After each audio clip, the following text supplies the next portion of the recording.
की 27 लड़कियों ने एक साथ इकट्ठे होकर प्रिंसिपल को और इंटरनल कंप्लेंट कमेटी के सदस्यों को ये इंटीमेट किया कि ये प्रवीण कुमार साइंस टीचर हमारे साथ अभद्रता करता है। निश्चित रूप से इन लड़कियों ने बहुत ज्यादा हिम्मत दिखाई है। इस तरह की यदि कोई टीचर छेड़खानी करता है, इस तरह का यदि कोई बर्ताव करता है तो उसके खिलाफ कार्रवाई हो सकती है।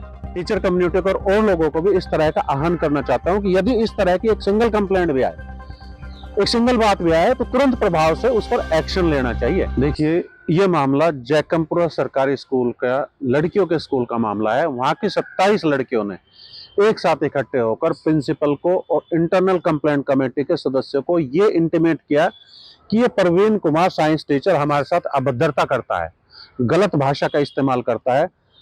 समय रहते हुए ना तो प्रिंसिपल ने ही ना कमेटी के सदस्यों ने कोई एक्शन लिया, तो इस प्रकार मामला और तूल पकड़ गया और मामला पुलिस तक पहुंचा, क्योंकि ये 27 लड़कियां बाद में पुलिस तक पहुंच गई और पुलिस ने समय रहते हुए ही पोक्सो एक्ट लगाकर उस प्रवीण कुमार को तो गिरफ्तार कर लिया। बाद में जब विभागीय कार्रवाई हुई, विभागीय जांच हुई, तो उसमें से ये सदस्य भी जो इंटरनल कमेटी के सदस्य थे और साथ में प्रिंसिपल था, उन पर भी गाज गिरी और शिक्षा विभाग ने उनको भी तुरंत प्रभाव से निलंबित कर दिया और सजा देने के उद्देश्य से उनको जो हाजिरी देनी पड़ेगी वो सिरसा डी ऑफिस में देनी पड़ेगी। तो निश्चित रूप से बहुत एक अच्छा मैसेज गया समाज के बीच कि यदि कोई व्यक्ति मामले को समय रहते हुए नहीं सुलझाता, जिस पर उसका दायित्व है, तो ऐसे व्यक्ति समय रहते हुए कार्रवाई नहीं करते।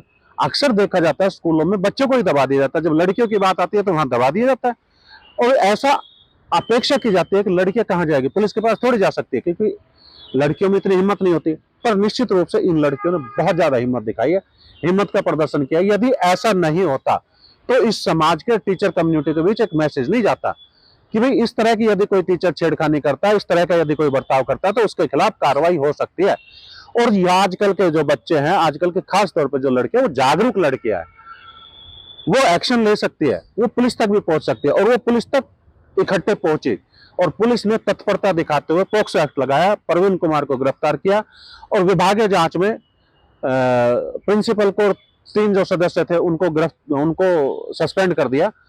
तो एक बहुत अच्छा मैसेज मूव कर रहा है टीचर कम्युनिटी के बीच और हमारे समाज के बीच। तो निश्चित रूप से ऐसा होना ही चाहिए और मैं टीचर कम्युनिटी को और लोगों को भी इस तरह का आह्वान करना चाहता हूं कि यदि इस तरह की एक सिंगल कंप्लेंट भी आए, एक सिंगल बात भी आए, तो तुरंत प्रभाव से उस पर एक्शन लेना चाहिए। यदि ऐसी कोई बात है तो टीचर्स ने गलती की है तो तुरंत प्रभाव से उसका निलंबन हो या उस पर जो कार्रवाई बनती हो, कानून के मुताबिक जो कार्रवाई बनती हो, तुरंत प्रभाव से हो जाए। उसमें ढुलमुल रवैया ना अपनाया जाए जिससे बच्चों को उसके हरासमेंट झेलना पड़े। ऐसा नहीं होना चाहिए। बच्चे पढ़ने के लिए आते हैं तो अपने पढ़ाई सुचारू रूप से कर सके, ऐसा आश्वासन प्रशासन के द्वारा, स्कूल के प्रशासन के द्वारा दिया जाना चाहिए। और अब जो प्रशासन ने, जो शिक्षा विभाग ने कार्रवाई की है, वो बहुत अच्छी कार्रवाई है और मैं उसका स्वागत भी करता हूँ।